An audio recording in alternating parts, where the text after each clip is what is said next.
de e-commerce y todo lo que estamos viviendo actualmente, pues todo el aislamiento obligatorio nos ha llevado a que el comercio, pues el e-commerce como tal, ya sea una necesidad, ya no es una opción que tienen hoy los comerciantes.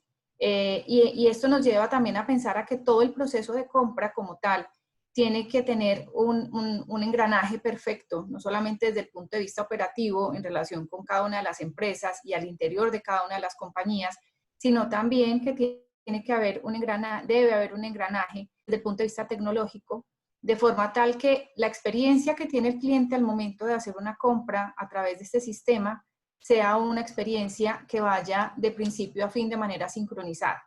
Es así como no solamente en la escogencia del producto, que es la etapa inicial con la cual empieza a vivir la experiencia del cliente, no solamente la escogencia del producto, sino también cómo navega a través de la página, cómo se le resuelven sus inquietudes, cómo se ofrecen esos servicios, cómo se le facilita al cliente poder tener de alguna manera ese contacto con el producto y con la empresa que lo está promocionando o ofreciendo y asimismo con el servicio.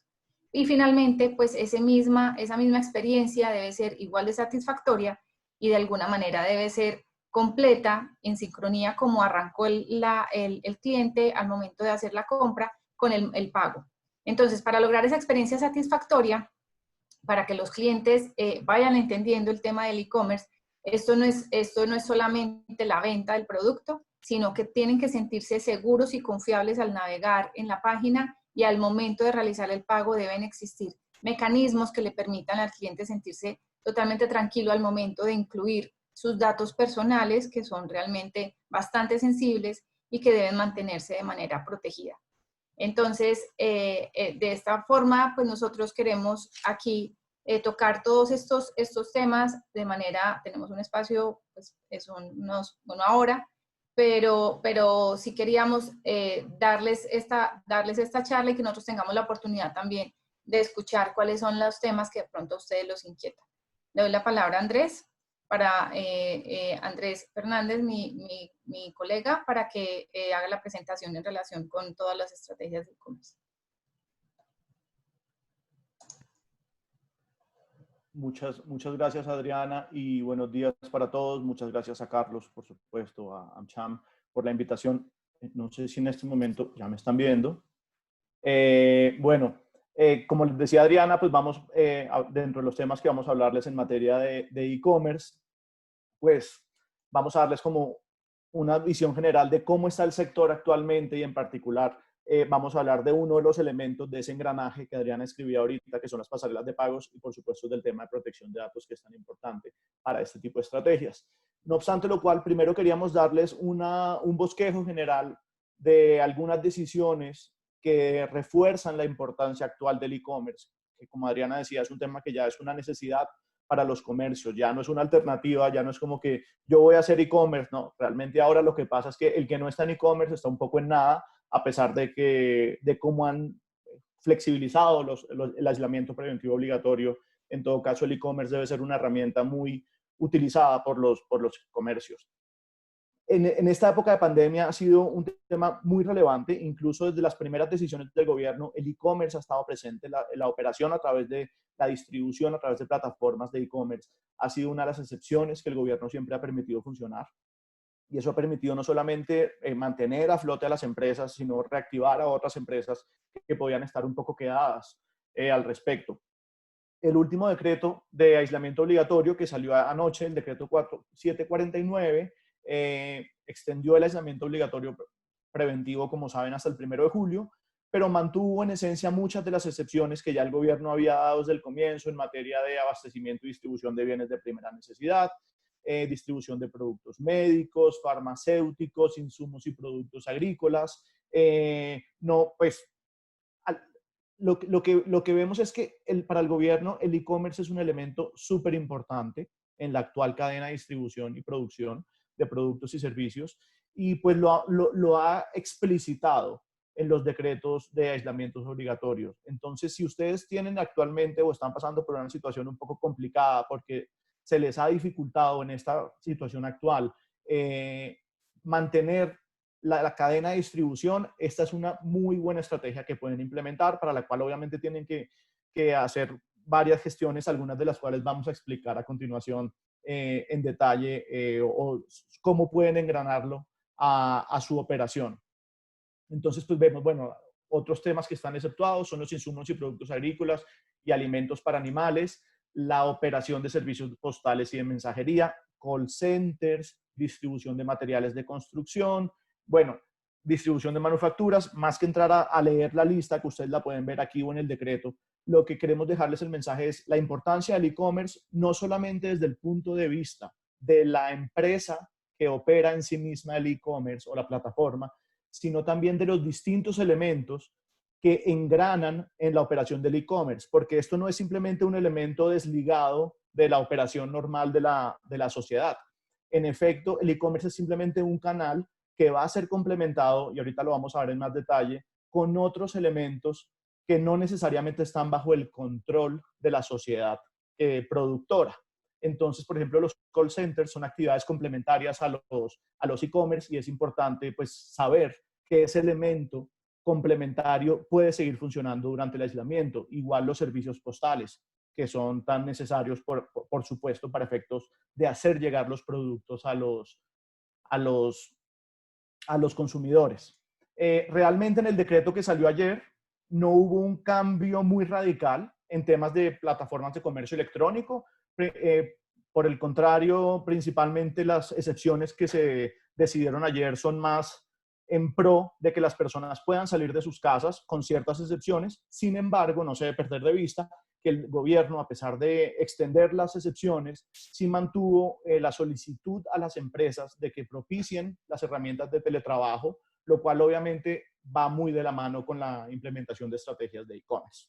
Otro decreto ya muy específico, que contiene cuestiones específicas en materia de comercio electrónico, es el decreto 55 del MINTIC, expedido para regular servicios de telecomunicaciones. Se declaró como servicio esencial los servicios de telecomunicaciones, de telefonía e internet durante la pandemia. Vamos a ver qué va a pasar después. Se declaró como servicio esencial el servicio postal. No se puede suspender su prestación, y ustedes seguramente han visto en las calles cómo los distintos operadores de servicios postales, Servientrega, Deprisa, 472, han seguido abiertos, porque eso es un elemento muy importante para las estrategias de comercio no presencial. Pero adicionalmente, el MINTIC ordenó a las plataformas o a las empresas que prestan servicio a través de comercio electrónico que priorizaran el envío de algunos bienes. Entonces, lo que le dijo el MINTIC fue, si usted tiene varios productos o usted distribuye varios servicios, tiene que priorizar estos en específico. En particular, ¿cuáles? Los bienes de primera necesidad, los alimentos, bebidas, productos médicos, en general los bienes que están exceptuados. Obviamente, esto es una lista que el gobierno podrá ir ajustando, pero pues por ahora el decreto 555 no trae una lista específica de lo que son los bienes de primera necesidad. Estos están definidos en resoluciones del Ministerio de Comercio. Entonces hay que estar muy atento a cómo va mutando, porque al final la pandemia nos ha dejado ver es que toca estar súper actualizado con lo que está pasando, porque cada vez que sacan una decisión estaba impactando la operación de la plataforma electrónica. Otra resolución que es importante, una decisión específica en materia de protocolos de bioseguridad, es la resolución 735 del 2020 del Ministerio de Protección Social, la cual es complementaria a la resolución 666 del mismo ministerio, donde se establecieron protocolos de bioseguridad para todas las empresas en general. La 735 es específica para empresas que prestan servicios de tercerización, de alguna manera de outsourcing a las empresas, y muchos de estos servicios, por ejemplo los call centers, son complementarios a la operación de la plataforma. También hay medidas dirigidas específicamente a las empresas que prestan domicilios o entregas a través de plataformas de comercio electrónico. Entonces, ¿qué se establecen acá? Complementariamente a los protocolos generales, se establecen unos protocolos específicos en materia, por ejemplo, de adecuación de instalaciones, suministro de equipamiento a los empleados, protocolos de horarios para los domicilios, medidas de seguridad. Entonces también es fundamental conocer esta norma si ustedes están operando o un e-commerce o si prestan alguna de estas actividades complementarias. Dadas estas normas generales que vemos que están tomando relevancia en el marco de la pandemia, quisiéramos explicarles un poco quién interviene en un e-commerce y por qué esto es relevante. El comercio tradicional parte de una premisa fundamental que es una relación bilateral, donde es muy extraño que intervengan terceros. Entonces, por ejemplo, si yo voy a un comercio y pago con efectivo y me entregan automáticamente el bien que yo estaba comprando, pues hay una relación entre dos y por lo general no interviene nadie más conoce la información, ni nadie más tiene acceso a la situación que está ocurriendo. Sin embargo, lo que hemos visto, y es muy común con nuestros clientes, es que cuando pretenden implementar un e-commerce, entran en juego muchos agentes que van a complementar la actividad del productor o comercializador. Entonces, ya no es solo que un productor o comercializador le venda algo directamente al cliente, sino que va a tener que soportar en muchas partes de esa operación en terceros que tal vez antes no consideraba.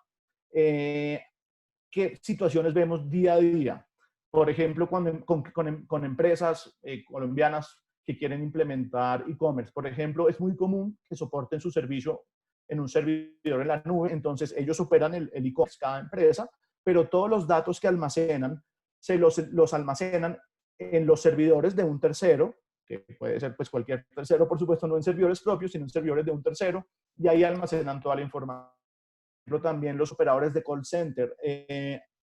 Casualmente, la semana pasada, un cliente nuestro, que es un call center aquí en Colombia, nos contaba como una estrategia que quiere implementar es prestar servicios desde Colombia a empresas internacionales que tienen plataformas de e-commerce en distintos países de Sudamérica y cómo los servicios de call center los están prestando desde Colombia. También los servicios logísticos y el servicio postal son muy complementarios porque de alguna manera hay que hacer llegar los productos. Entonces, una manera puede ser, yo tengo mi propio cuerpo de empleados que se encargan de hacer la entrega o voy a soportar ese servicio en un tercero. Igual con el operador de plataforma. Con el operador de la plataforma del e-commerce. Es usual, sobre todo en grupos económicos, que una empresa sea la productora y otra empresa diferente sea la distribuidora. Entonces, por ejemplo, cuando hay muchas empresas que pertenecen a un grupo, es posible que solo una empresa sea quien opere la plataforma y los otros productores, miembros del mismo grupo, simplemente celebran contratos con esta distribuidora para efectos de distribuir, valga la redundancia, sus propios productos. Entonces es importante que como parte de la implementación de un e-commerce, ustedes analicen cómo van a entrar en todo ese engranaje de canal de distribución todos estos sujetos. Otro sujeto súper importante, el cual Adriana va a entrar a desarrollar ahorita, son las pasarelas de pago. Por supuesto, en ese modelo anterior en el cual yo directamente hago el pago al comerciante, las pasarelas de pago no cobran ninguna relevancia. Pero hoy día, cuando hay una adquisición de un producto de manera no presencial, la pasarela de pago y los medios de pago virtuales cobran relevancia, cada vez una mayor relevancia. Un mensaje, antes de darle la palabra a Adriana, que quisiera dejarles y entrar en detalle en el tema de las pasarelas de pago, es que no es que sea necesario que para la operación de un e-commerce ustedes incluyan terceros que presten cada uno de estos servicios. Cada uno de estos servicios eventualmente podría configurarse al interior de cada empresa. Obviamente, traer a estos terceros puede facilitar la operación de la empresa, puede abaratar los costos o por el contrario, dependiendo cada modelo, puede encarecerlos. Entonces es importante y el primer consejo para dejarles es que como parte de la planeación de la implementación de un e-commerce, ustedes vean realmente en qué capacidad están de asumir cada uno de los roles que puede tocar de manera directa o tangencial la operación de esta plataforma. Y a partir de eso pueden eventualmente celebrar estos contratos en los cuales, dependiendo del rol que cada cual asuma, hay que definir ciertas obligaciones. O, por ejemplo, si ustedes no son el comercializador, sino que son estas terceras personas que dan soporte a un e-commerce, pues también tienen que entender claro, y por ejemplo en el tema de tratamiento de datos, qué obligaciones van a asumir frente al comercializador. Esto es como un bosquejo general de lo que vemos, que son algunos de los elementos que intervienen en una plataforma de comercio electrónico, y le voy a dar la palabra nuevamente a Adriana Moreno para que ella desarrolle el tema de las pasarelas de pago antes de entrar en los detalles de las normas de protección de datos. Gracias, Andrés. Como lo mencionó Andrés, entonces, estos actores que son las pasarelas de pago, son actores que entran ahora a tener, de alguna manera, una participación de acuerdo a todo lo que se está viviendo actualmente en relación no solamente con el aislamiento que tenemos, sino también van muy de la mano con todo el tema de la innovación, el mayor uso de la tecnología, el incremento del flujo de comercio electrónico. Esto ha llevado entonces a que la forma en la que se realizan esas transacciones en general se realice de una manera, pues como se menciona en este medio, que es de manera interoperable. ¿Esto qué significa? Interoperable es que todos estos actores que presentó Andrés ahorita en la diapositiva anterior, que son de alguna manera, son opcionales en algunos negocios dependiendo del tipo de negocio, dependiendo de la capacidad de cada compañía. Las compañías, en este caso, pues una compañía de servicios públicos, por ejemplo, puede tener una estructura y operativamente tiene la capacidad para tomar varios, si no todos, los servicios que se están prestando. Puede que unos temas de call center no, pero sí unos temas de pasarelas de pago y los temas de manejo de las plataformas como tal lo pueda realizar directamente la compañía y desarrollarlo al interior de ella misma. Pero hay otras en las que podrían tomar, como lo menciona Andrés, algunos de estos servicios de manera tercerizada. Entonces, las pasarelas de pago que consisten finalmente son unas plataformas tecnológicas que facilitan el intercambio de información entre el comercio, entre las entidades financieras, entre los compradores y los vendedores. En esta forma, entonces, las pasarelas de pago finalmente son servicios ofrecidos al comercio electrónico, a través del cual se autoriza y se realizan pagos electrónicos o pagos en línea. Y estas plataformas, pues ahorita más adelante lo voy a aclarar, pero no necesariamente conllevan una vigilancia o control por parte de la Superintendencia Financiera. Actualmente no existe una regulación en Colombia muy desarrollada en relación con las pasarelas de pago, excepto en unos temas muy puntuales que se le exigen a las entidades financieras cuando contratan con la pasarela de pago. Hay un proyecto que salió para comentarios en diciembre del año pasado. Ese decreto no ha sido desarrollado aún, pero da mucha información de hacia dónde le está apuntando el ente regulador en relación con estas pasarelas. Sin embargo, aún en ese decreto siguen estando fuera de la vigilancia de la Superintendencia Financiera. Las pasarelas de pago principalmente tienen tres propósitos fundamentales. Uno es recibir y procesar la información de pago que los clientes envían a través de las páginas de comercio electrónico. Otra es envían la información al banco adquirente, que es el banco en el que el cliente pues, tiene su tarjeta de débito o crédito. Y tercero es la confirmación al comercio electrónico que la transacción ha sido aceptada por el banco adquirente. Esos son los tres propósitos fundamentales de una pasarela. Ahora, ¿cuáles hemos visto actualmente? Está PayU, PayPal, Interpagos, pagos inteligentes y pago digital. Estas son algunas de las que actualmente prestan esos servicios. Y estas modalidades, hay dos modalidades que las pasarelas de pago pueden ofrecer los servicios.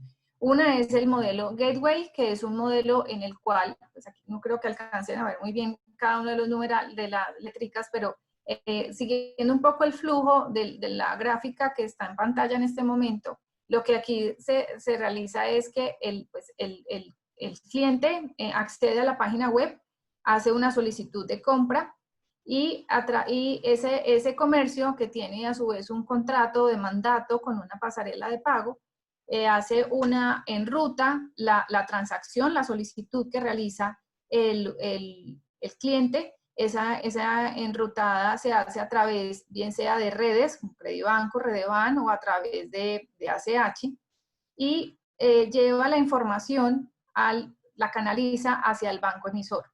Si el banco emisor está ok con la transacción, porque es una cuenta que tiene ese cliente en ese banco, hace el chequeo de la transacción como tal y de los recursos y del tipo de información financiera que tenga el cliente, que tenga el banco de ese cliente, perdón, el banco autoriza la transacción e inmediatamente hace la devolución de la información a través de la pasarela de pago hacia el comercio, indicando que la transacción ha sido autorizada. De manera paralela, es remitida esa misma transacción para su compensación y liquidación en una cámara de compensación y el posterior abono de los recursos al comerciante. Esta es como aquí entonces no, la pasarela lo que hace es tener la relación directa con el banco, con el banco en el cual ese comerciante, perdón, tiene y el cliente tienen una cuenta. La otra modalidad es el modelo agregador, pues no, la principal diferencia que tiene o la agregadora tiene la principal diferencia en todo el flujo es que los recursos, cuando el banco autoriza y hace la compensación y la liquidación a través de la cámara compensadora, los recursos no son depositados en la cuenta del cliente, del comerciante, perdón, sino que son depositados en la cuenta de la pasarela de pagos. ¿Esto qué hace? El pago entonces lleva a que no sea un pago inmediato. El comerciante contrata con esa pasarela de pagos para que la pasarela en unos determinados periodos recaude los recursos y haga la transferencia en un momento determinado cuando ya haya acumulado en la cuenta de la pasarela de pagos los recursos que le corresponden a ese comerciante. Estas pasarelas pues se encargan, como la anterior también, pues de vincular los servicios, los comercios y al sistema de pagos sin necesidad de que el comercio suscriba un contrato con el banco adquirente, porque quien tiene la cuenta y quien recibe los recursos es la pasarela de pagos. Y la pasarela lo que hace es suministrarle esa solución tecnológica para conectarlos con la red, procesar los pagos y recaudar en su nombre los pagos. Estas pasarelas surgieron principalmente pues porque se detectó en un momento, o esta modalidad que puede ofrecer una pasarela, surgió pues cuando se detectó la oportunidad de facilitar la vinculación de los comercios a los pagos electrónicos, pero que son comercios que posiblemente por su volumen en ventas no resultaban suficientemente interesantes a los bancos para que los vincularan. Entonces aquí quien tiene la relación directamente con el banco es la pasarela, y la pasarela tiene un contrato de recaudo de recursos con el comercio.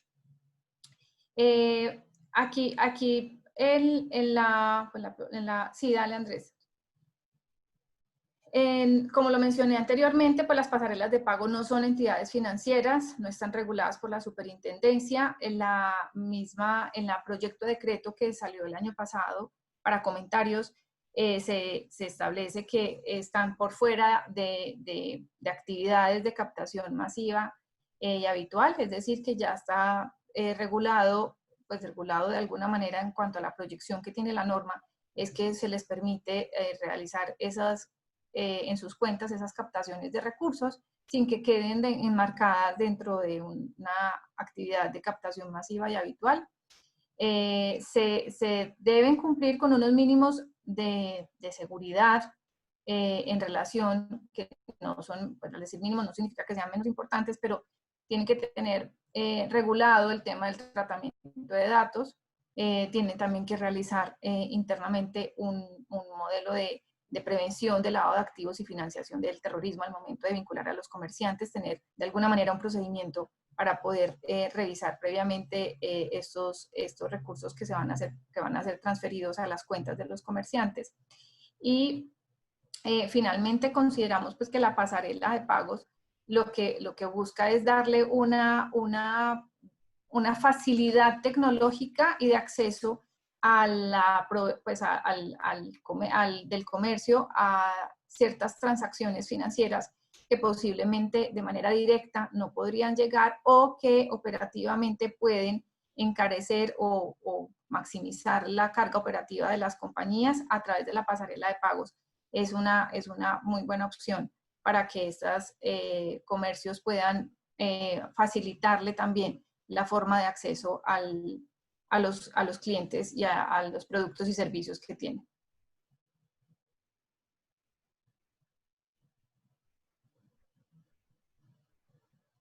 Dale, Andrés, yo creo que pasa a la otra. Bueno, muchas gracias, Adriana. Luego de tener la claridad sobre el tema de cómo opera una plataforma de pagos y cómo esta plataforma de pagos, esa pasarela, perdóname, puede ser útil para efectos de la comercialización a través de un e-commerce, pues vamos a entrar a ver cómo es relevante también la operación de la plataforma para el tema de tratamiento de datos. En principio voy a entrar a recorrer unos conceptos muy básicos, pero que son relevantes para lo que voy a explicar a continuación y por qué es importante que ustedes o la empresa o sus clientes, la empresa a la que ustedes representan o sus clientes, identifiquen bajo qué rol están actuando, como les decía antes, en la operación de la plataforma, porque eso es lo que va a permitir identificar qué obligaciones ustedes tienen que van a asumir. Entonces, inicialmente, el primer concepto que les quiero hablar es el de dato personal. Aquí no estamos hablando de cualquier información, y eso es para efectos de la Ley 1581 de 2012, que es el régimen general en materia de protección de datos.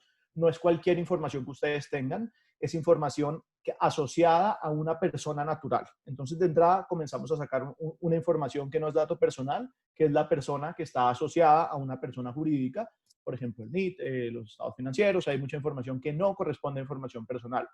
Sin embargo, ya el dato que se asocia a un individuo específico es un dato personal y está protegido por la Ley 1581. Sobre todo si yo trato información en conjunto que permita individualizar a una persona, toda esa información se va a identificar como un dato personal, lo cual se opone un poco a la información anonimizada, que es aquella información de manera agregada que se suele tener que no necesariamente está asociada a una persona y como tal tampoco sería objeto de la regulación de la Ley 1581. Habría que identificar bien dentro del proceso de manejo de información cómo se está administrando y qué información se está utilizando para ver si estamos en el terreno del dato personal o no. Pero si estamos en el terreno del dato personal, lo que ocurre por lo general con los mismos es que las empresas hacen tratamiento de los datos personales y las empresas son los responsables. Entonces aquí ya comienza a entrar la relación de dos vías. Los responsables son las personas naturales o jurídicas que tratan los datos, definen los fines, definen para qué se van a tratar los datos. Voy a poner el mejor ejemplo, y va a ser el ejemplo que me va a servir para explicar toda esta cadena. El mejor ejemplo son los bancos. Si usted es titular de una cuenta de ahorros en un banco, el banco tiene su información y es el responsable. Usted es el titular y el banco es el responsable.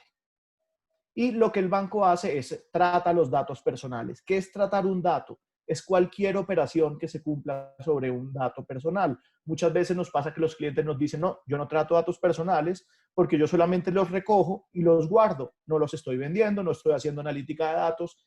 Solo el hecho de recolectar los datos y tenerlos almacenados es tratamiento. Y eso implica que ustedes tienen que tener ciertos requisitos, cierta organización corporativa y además tienen que cumplir con las obligaciones legales.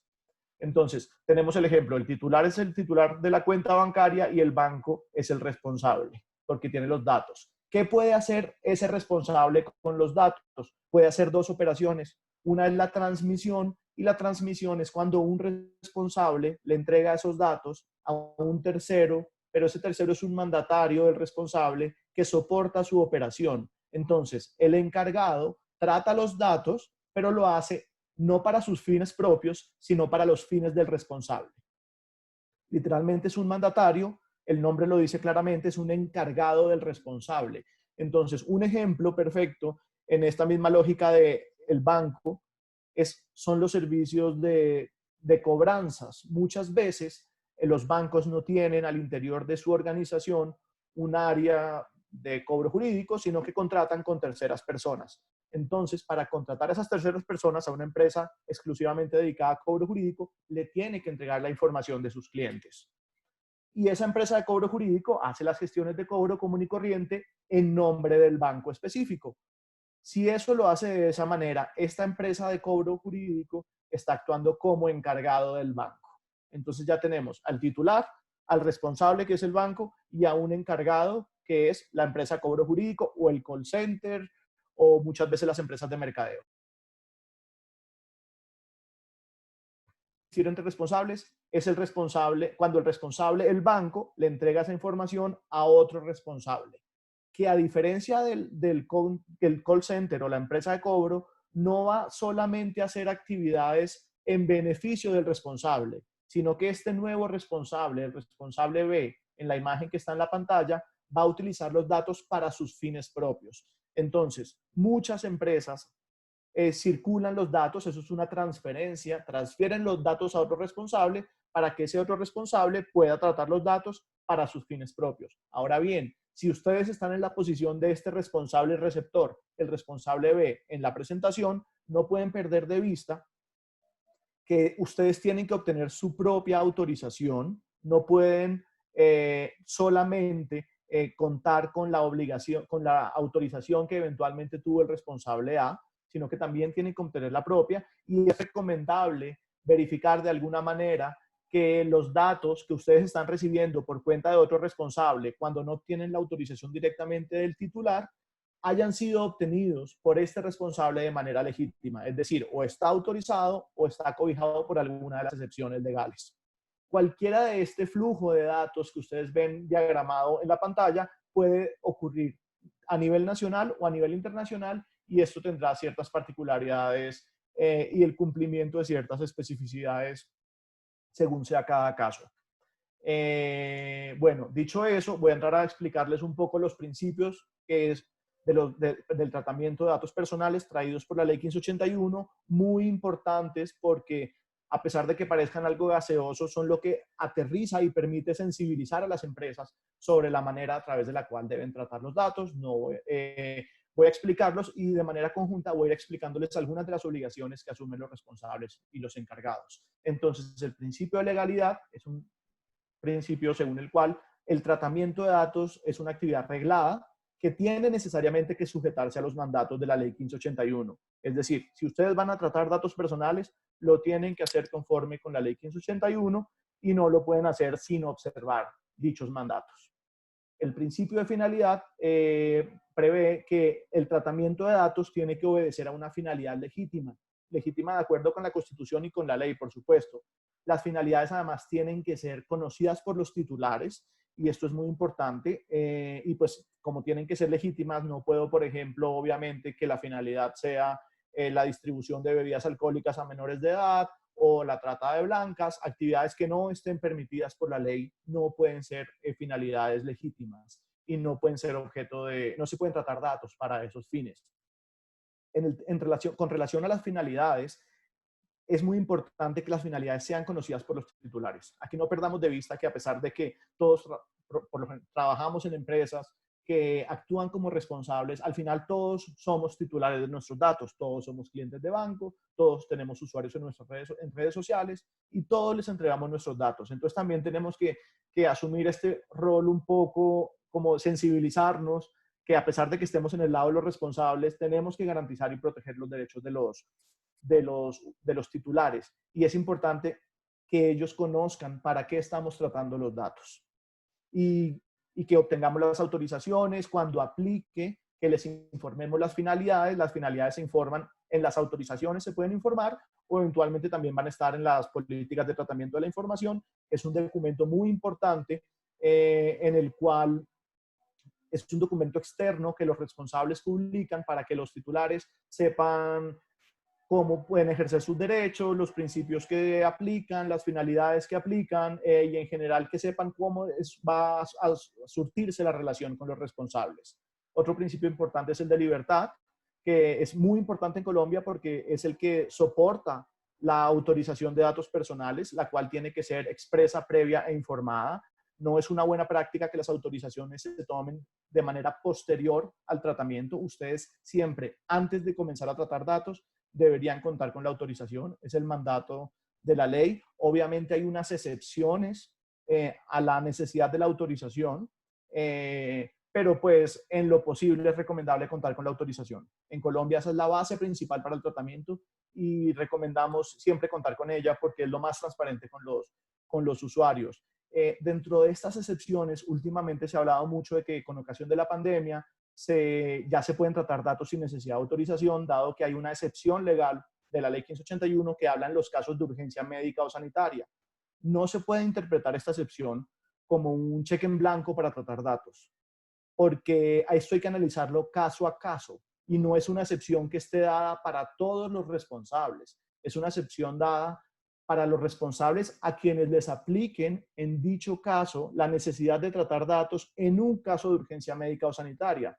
Por ejemplo, en el caso que haya un accidente o una situación médica urgente realmente y donde la persona está inconsciente y en una institución médica tratan sus datos, recogen la información sin necesidad de que haya una autorización expresa. Esos son los casos en los que aplican. No es por decir que por haber una emergencia sanitaria se canceló el régimen de protección de datos, porque así no es, y el superintendente delegado Nelson Remolina lo ha dejado claro en varias manifestaciones. Otro principio importante es el de veracidad o calidad, dado que la información siempre tiene que ser completa, veraz, correcta, actualizada, y esto va muy de la mano con una obligación de los responsables de mantener la información actualizada, pero establecer protocolos internos para mantener esa información actualizada. Hay que recargarse un poco en los titulares, como que ellos la actualicen cuando quieran. Hay obligaciones de los responsables de propiciar la actualización de información y de no tener datos que no sean actualizados. Aquí es muy importante contar con figuras como un manual interno que establezca los protocolos al interior de la organización de cómo se manejan todos los datos internamente, o por ejemplo establecer la figura de un oficial de protección de datos, que es muy útil, que es un área específica de la organización dedicada al tema de datos, a coordinar y articular las políticas de datos desde la dirección hasta todos los funcionarios que hagan parte o que traten datos de alguna manera. Otro principio es el principio de transparencia. Es fundamental que debe garantizarse el derecho del titular a obtener información acerca de la existencia de los datos que le conciernan. No es solo a saber qué datos tienen los responsables de uno, sino qué hacen con mis datos. Entonces, uno de los derechos más importantes que tenemos los titulares es consultarle a los responsables qué están haciendo con nuestros datos. Los datos no son de ellos, son nuestros. Nosotros se los prestamos de alguna manera. Otra manifestación del principio de transparencia es el Registro Nacional de Base de Datos, que es una obligación que hay que cumplir ante la SIC, que tienen que cumplir las empresas que tengan activos por más de 100.000 VTs. Un principio muy importante, otro, es el principio de acceso y circulación restringida, según el cual el tratamiento solo podrá hacerse por personas autorizadas por el titular o por las personas previstas en la ley. No se puede divulgar información por medios masivos o por el internet o por cualquier medio de comunicación masiva sin contar con la autorización de los titulares. En resumen, no se pueden entregar datos a terceras personas sin contar con la autorización. Y esto es importante cuando ustedes los entreguen o cuando ustedes los reciban. El principio de seguridad dispone que hay que tomar medidas técnicas, humanas y administrativas para proteger los datos personales. La norma no trae un listado de estas medidas, van a ser las medidas que mejor se adecúen obviamente a la operación de cada empresa. Según el principio de confidencialidad, las empresas están obligadas a mantener la reserva, no solamente las empresas, son obligaciones que se hacen extensivas a sus colaboradores o empleados, y pues hay que establecer las medidas y los protocolos internos para que los empleados no filtren esos datos personales, no permitan que se pierdan. Y el último principio muy importante que trae la ley es el principio de responsabilidad demostrada, y es un poco como ser y parecer.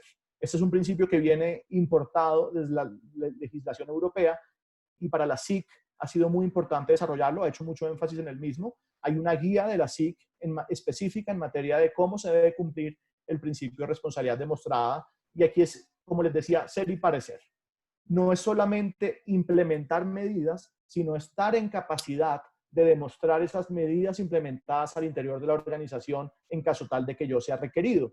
Entonces, no es decirle a la SIC, mire, yo tengo unas políticas, un documento, que puede ser un documento que sea letra muerta, sino que esos documentos y esas normas internas que cada organización define estén vivas. Es demostrarle, mire, cómo todos mis protocolos funcionan de manera articulada, cómo todo esto sí funciona y cómo se garantizan los derechos de los titulares. Hay un principio muy importante que no está explícitamente previsto en la ley colombiana, es el principio de minimización de datos. Yo debo confesarles que me parece que es la mejor manera de mitigar cualquier riesgo en cuanto no sea necesario y propende este principio porque solo se traten los datos que se necesitan. Así este principio no está explícitamente previsto en la ley, sí está embebido en todos los demás principios y en muchas de las disposiciones de la SIC y en las decisiones de la SIC. No es que no se traten datos, es que solamente se traten los datos necesarios. Y una manera de cumplirlo, por supuesto, es a través de la anonimización irreversible de ciertos datos, porque así como les decía antes, nos salimos del escenario de datos personales y quedamos en el escenario de información anonimizada que no necesariamente está vinculado con una persona. Entonces, más allá de la técnica de anonimización que se implemente o si se deciden tratar menos datos, la minimización de datos personales como parte del tratamiento siempre va a ser una buena medida para mitigar los riesgos de las organizaciones. En materia de e-commerce y específicamente, la SIC como Autoridad Nacional de Protección de Datos ha sacado una guía en diciembre del 2019 donde ofrece algunos lineamientos que recomienda seguir a las empresas que han implementado estas estrategias. En particular, esto es un documento de unas 30 páginas, voy a repasar muy por encima algunas de las recomendaciones de la SIC, en particular una es identificar el alcance territorial y cumplir con las leyes locales. Esto, por supuesto, es relevante porque si ustedes están operando una plataforma de e-commerce desde Colombia, pero, por ejemplo, venden productos al Brasil o a California o a Europa, hay ciertas legislaciones, en particular esas tres que dije, que tienen unos alcances extraterritoriales. Entonces, si ustedes están vendiéndole, comercializando productos allá y tratando datos de personas que están en la Unión Europea o en California o en consumidores en California o eventualmente en Brasil, es importante que ustedes hagan un análisis para ver si realmente no solamente tienen que cumplir con la ley colombiana, sino eventualmente tienen que cumplir con otras leyes complementarias. Obviamente la Superintendencia de Industria y Comercio no tiene competencia para supervisar el cumplimiento de las otras legislaciones. Solamente tiene competencia para vigilar la ley colombiana, pero es una muy buena recomendación que da la SIC. Por supuesto, otra recomendación es exigir el respeto a su propia política de tratamiento de información, que es el documento que les hablaba ahorita, que es el que uno acepta como titular, a los terceros que soportan el e-commerce. Entonces, si ustedes son el titular de un e-commerce y soportan en un call center, ese call center tiene que obedecer y tiene que cumplir a sus políticas, a las de ustedes, no a las de ellos, por supuesto, también, pero también a las de los responsables. Los encargados tienen que cumplir las políticas de los responsables y las deben ajustar y su operación debe tenerlas en cuenta. Muy importante, efectuar estudios de impacto de privacidad e implementar medidas de privacidad por diseño y por defecto. ¿Esto qué significa? Que desde el comienzo de la operación del e-commerce es importante que todos los procedimientos, y no solamente del e-commerce, por supuesto, cualquier procedimiento que implique el tratamiento de datos, es importante que desde su génesis considere las variables de protección de datos. No es que en el último minuto ustedes digan, voy a tratar datos, tengo que obtener todo, cómo tengo que adecuar, yo ya tengo contratos con terceros, estos contratos prevén los temas de datos. No, no es así. Desde el mismo comienzo, cuando ustedes inicien la planeación de la plataforma, es importante ver cómo se articula el cumplimiento de la ley en materia de datos en toda la operación de la plataforma, sea propia o sea a través de terceros que la complementan. Por supuesto, evitar la suplantación de identidad de los consumidores. Este es un tema muy importante actualmente. La SIC ha sacado muchas recomendaciones porque hay un incremento de suplantación de las personas y esto afecta, por supuesto, sus datos personales, puede eventualmente afectarlos. Esto además es una obligación explícitamente que se deriva del Estatuto del Consumidor y para evitar la suplantación de identidad de personas hay varias herramientas como las firmas electrónicas y las firmas digitales. Otras obligaciones que también están en la ley general, garantizar la seguridad de la información de los consumidores, como les decía, recolectar los datos estrictamente necesarios para los fines del comercio electrónico y verificar que los datos fueron obtenidos lícitamente. En general, esto es un poco más, a través de esta guía, lo que hace la SIC es aterrizar un poco las obligaciones generales que igual tiene. Bueno, la SIC es muy prolífica en este tema, es de los temas en los que últimamente más sanciones se imponen. El año pasado se impusieron más de 100 multas por más de 9.000 millones de pesos. La superintendencia delegada en materia de protección de datos está actualmente haciendo varias investigaciones, varios requerimientos de información a todo tipo de empresas, empresas tecnológicas, empresas del sector real, grandes y pequeñas. Conocemos casos, a veces uno cree que una empresa porque es pequeña, la superintendencia no le va a hacer requerimientos, nos hemos dado cuenta que sí los hacen. Entonces, pues hay que velar que ustedes estén cumpliendo, es importante que analicen cuál es el estado actual de cumplimiento en materia de datos y si van a implementar una estrategia de comercio que verifiquen que la misma garantiza los derechos y cumple con la ley. Varios de los temas que quisiera resaltar muy rápidamente sobre las sanciones es que en algunas de las sanciones ya la SIC está hablando de la responsabilidad de los administradores, no es solo responsabilidad societaria, sino eventualmente de los administradores. Los temas más recurrentes son la falta de autorización, la indebida implementación de medidas de seguridad, la violación al principio de finalidad, por ejemplo, cuando no se es claro con los titulares sobre cuáles son las finalidades para las cuales se van a tratar los datos, o la violación del derecho de la habeas data, en particular cuando no se atienden las consultas o no se atiende la solicitud de revocatoria, por ejemplo, de los titulares. Entonces, cuando se infringen esos derechos, la SIC es muy... realmente, pues con razón, al haber un incumplimiento de los responsables, pues la SIC, por supuesto, adelanta las investigaciones e impone las sanciones que eventualmente la ley prevé. Con eso, pues terminamos un poco también como el panorama general en tema de tratamiento de datos y pues dejamos este espacio. Si tienen alguna pregunta sobre los temas de datos, sobre el tema del funcionamiento de las pasarelas de pago y por supuesto del e-commerce, en lo que les podamos ayudar, pues con mucho gusto. Muchas gracias.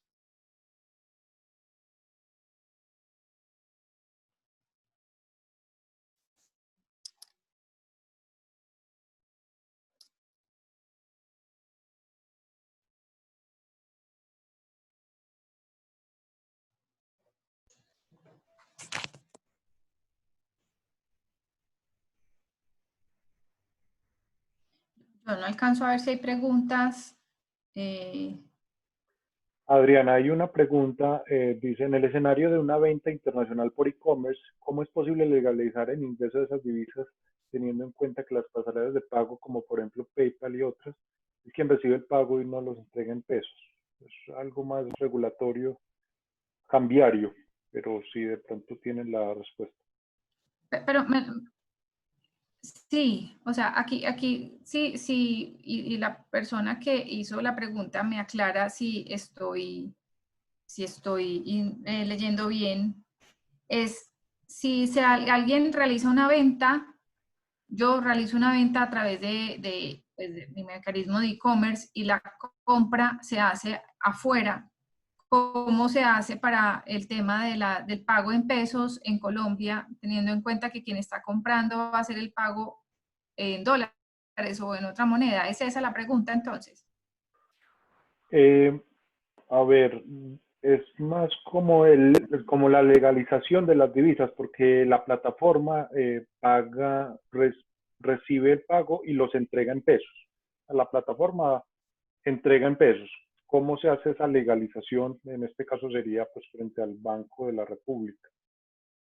Ok, hay pues quien actúa, como la operación se hace a través de las cuentas bancarias, los bancos que son los que se encargan de hacer el chequeo pues, de la información y de mirar si el cliente como tal pues cuenta con los recursos o tiene los productos financieros que le permiten realizar la compra. Ese banco actúa como un intermediario del mercado cambiario y a través de ese intermediario del mercado cambiario es que se realiza la operación de reintegro como tal, del reintegro de divisas y la monetización de esas divisas a pesos, y por eso se entregan los recursos en pesos al comerciante aquí en Colombia. Ahora, en relación con esa sería en relación con la operación pues, frente a las divisas como tal, pero frente a la exportación o pues a la venta del producto como tal, pues es es permitido dado que el principio de identidad en materia de exportaciones y de ventas afuera es que quien venda el producto sea quien reciba el pago. Finalmente, quien está recibiendo el pago sí es el comerciante. Lo que pasa es que utiliza una plataforma tecnológica para facilitar su comunicación con una entidad financiera que a su vez actúa como intermediario del mercado cambiario. No sé si con eso doy respuesta a la pregunta.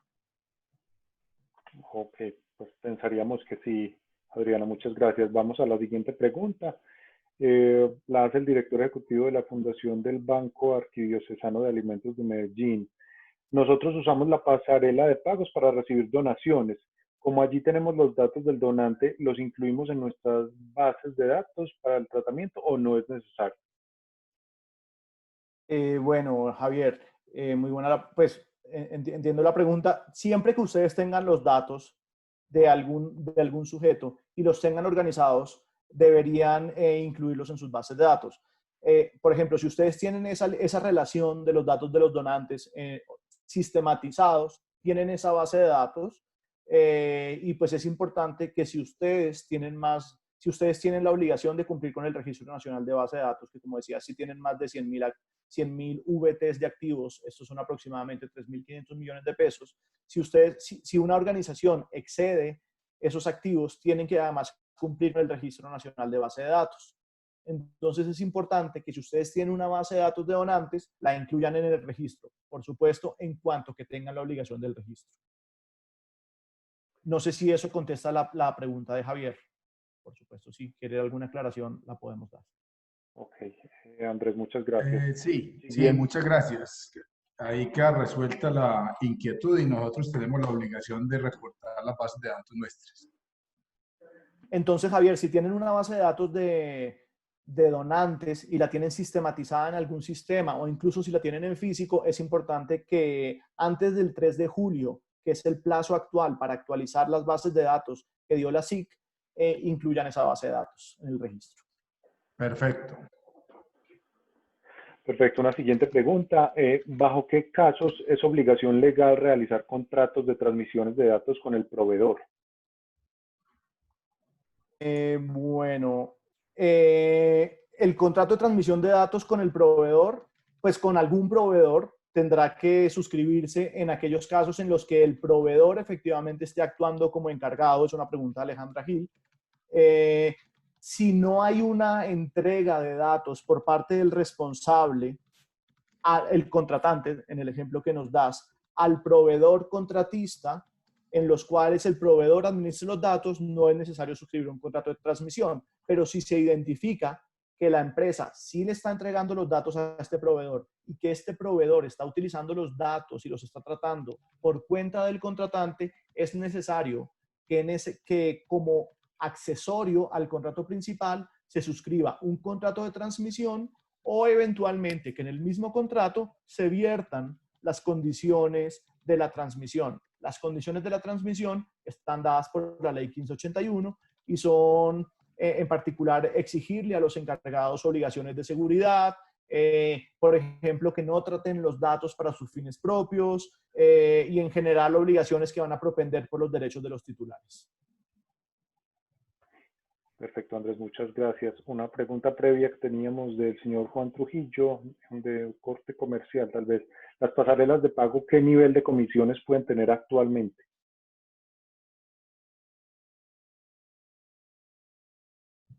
O sea, ¿cuánto estarían cobrando? La verdad no tengo la información de cuánto pueden estar cobrando. Si cobran, o sea, obviamente las comisiones que cobran ahí tiene una comisión adicional.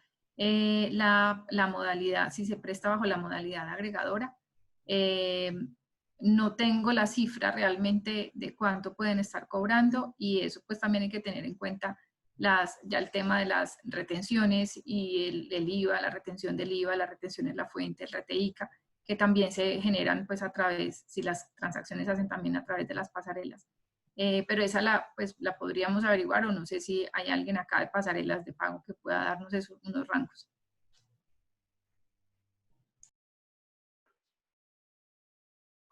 Ok, bueno, si hay alguna pregunta adicional, la puede escribir en el chat para proceder. De lo contrario, entonces estaríamos finalizando. No sé si Andrés, Adriana, hay algún comentario adicional que realizar antes del cierre. No, pues primero nuevamente agradecerles y también si surgen dudas de manera posterior a este momento o quieren enviarnos algunas preguntas, pues nosotros estaríamos, pues con mayor de los gustos estaríamos dispuestos a darle respuesta. Yo pues también con la última pregunta que nos hicieron podríamos hacer una averiguación y enviarles la respuesta correspondiente. Sí, Ok, muchas gracias a todos y por supuesto, como Adriana dice, cualquier inquietud que les surge y que puedan tener, por supuesto, no duden en contactarnos. perfecto, muy bien. Muchas gracias a nuestros expositores, Andreana Moreno Márquez y Andrés Fernández Castro de la firma Gómez Pinzón, aliado de la Cámara de Comercio Colomboamericana. Muchas gracias a todos los asistentes por su participación, por sus inquietudes planteadas en el chat. Y de nuevo, gracias a la exposición de los expositores de Gómez Pinzón. Una feliz tarde para todos. Les recordamos que esta grabación estará en la página de AmCham en horas de la tarde, donde podrán nuevamente retomarla. Aquí nos escriben para finalizar. Isabel Gómez, las pasarelas tienen un porcentaje fijo más un valor en pesos, alrededor del 4 al 6% aproximadamente. Con eso entonces damos finalización a nuestro webinar. Nuevamente muchas gracias a Andrés y Adriana por su asistencia en este webinar y a todos ustedes asistentes. Muchas gracias y una feliz tarde para todos. Gracias. Gracias.